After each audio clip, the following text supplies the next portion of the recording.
1000 سال پہلے کی بات ہے۔ ایک دور دراز کی سرزمین پر ایک عظیم بادشاہ حکمرانی کرتا تھا۔ اس کا نام بادشاہ فریدون تھا۔ وہ نہایت ایماندار، عادل اور رحم دل تھا۔ اس کی رعایا اس سے بے حد پیار کرتی تھی، کیونکہ وہ ہمیشہ ان کے دکھ درد کو سمجھتا اور ان کی مدد کرتا تھا۔ اس کی بیوی ملکہ زینب نہایت خوبصورت، عقل مند اور نیک دل خاتون تھی۔ ان کا ایک بیٹا بھی تھا۔ ان کے بیٹے کا نام کامران تھا، جو جوانی کی دہلیز پر قدم رکھ چکا تھا اور اپنے والد کی طرح بہادر، ذہین اور ایماندار تھا۔ بادشاہ کا وزیر جلال ایک وفادار، ہوشیار اور دیانتدار شخص تھا، جو ہر معاملے میں بادشاہ کا ساتھ دیتا تھا۔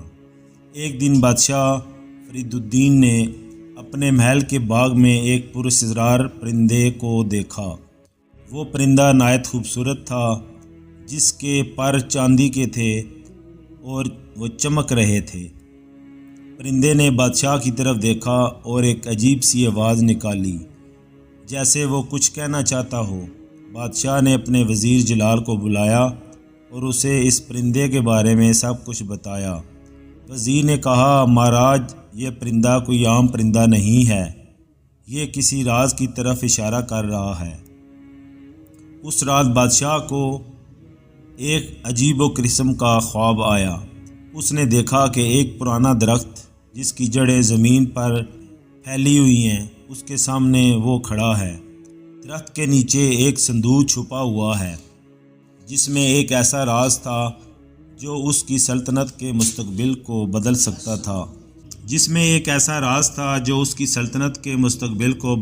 تھا۔ بادشاہ نے اپنے خواب کا ذکر وزیر جلال سے کیا اور وزیر نے کہا، مہاراج، یہ خواب کوئی عام خواب نہیں، یہ ہمیں کسی خزانے یا راز کی طرف لے جا رہا ہے۔ بادشاہ نے فیصلہ کیا کہ وہ اس راز کو تلاش کرے گا۔ بادشاہ اور اس کا بیٹا کامران دونوں صبح اس سفر کو روانہ ہو گئے۔ دونوں نے مل کر اس پراسرار درخت کی تلاش شروع کر دی۔ کتنے دنوں کی تلاش کے بعد انہیں ایک پرانا سا جنگل ملا، جہاں وہ درخت موجود تھا۔ درخت کے نیچے کھدائی کرنے پر انہیں ایک صندوق ملا، جس میں ایک پرانا خط تھا۔ خط میں لکھا تھا کہ بادشاہ کی سلطنت کو ایک بڑا خطرہ لاحق ہے، اور اس خطرے کا تعلق بادشاہ کے اپنے خاندان سے ہے۔ بادشاہ اور شہزادہ کامران حیران رہ گئے۔ وہ سمجھ نہیں پا رہے تھے کہ یہ خطرہ کیا ہے اور کہاں سے ہے، اور اس کا تعلق ان کے خاندان کے کسی بھی فرد سے کیسے ہے۔ وہ خط لے کر محل واپس آئے اور وزیر جلال کو اس خط کے بارے میں بتایا۔ وزیر نے خط پڑھا اور کہا، مہاراج، یہ خط ہمیں کسی غدار کی طرف اشارہ کر رہا ہے، ہمیں احتیاط سے کام لینا ہوگا۔ اس کے بعد محل میں ایک عجیب سی فضا چھا گئی۔ ہر کوئی شک اور بدگمانی میں مبتلا ہو گیا۔ بادشاہ فرید الدین نے اپنے وزیر سے کہا، ہمیں اس راز کو حل کرنا ہوگا، ورنہ ہماری سلطنت خطرے میں پڑ جائے گی۔ وزیر جلال نے ایک چال چلی۔ اس نے اعلان کیا کہ بادشاہ ایک عظیم الشان دعوت کا اہتمام کر رہا ہے، جس میں تمام درباری اور رعایا کے نمائندے شرکت کریں گے۔